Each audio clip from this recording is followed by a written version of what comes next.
используют сегодня религию в своих интересах, понимаете? Есть вера, в которой надо верить, есть Всевышний, есть его каноны, да, а другое дело начинает его использовать. Это очень-очень, вредно вообще-то для людей и для общества в том числе.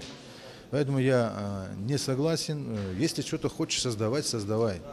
Только не пытайся находить каким-то, другим какие-то обвинения и тем самым, значит, насаждать, да, зомбировать людей в том, что кто-то не прав, а вот я такой один-единственный прав, и только меня слушайте.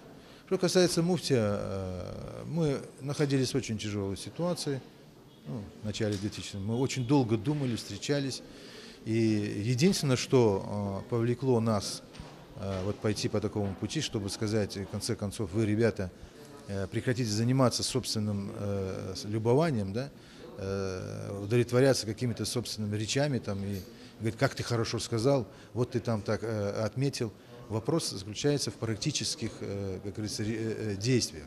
И вот это практические действия, они вылились как раз-таки в том, что наш муфтий остался с народом и как бы продолжает оставаться, и с этого, как говорится, пути не сходит, потому что сохранение народа – это сегодня самая важная у нас задача. Сохранение народа на своей исторической родине.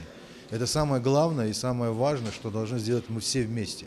А сегодня муфтий, который ведет всю религиозную, как говорится, в сторону, да, мусульманской уммы в Крыму, занимает такую позицию, это очень-очень важное значение имеет. И я думаю, что если общество оценит его действия и даст соответствующую, как говорится, оценку, похвалу, естественно.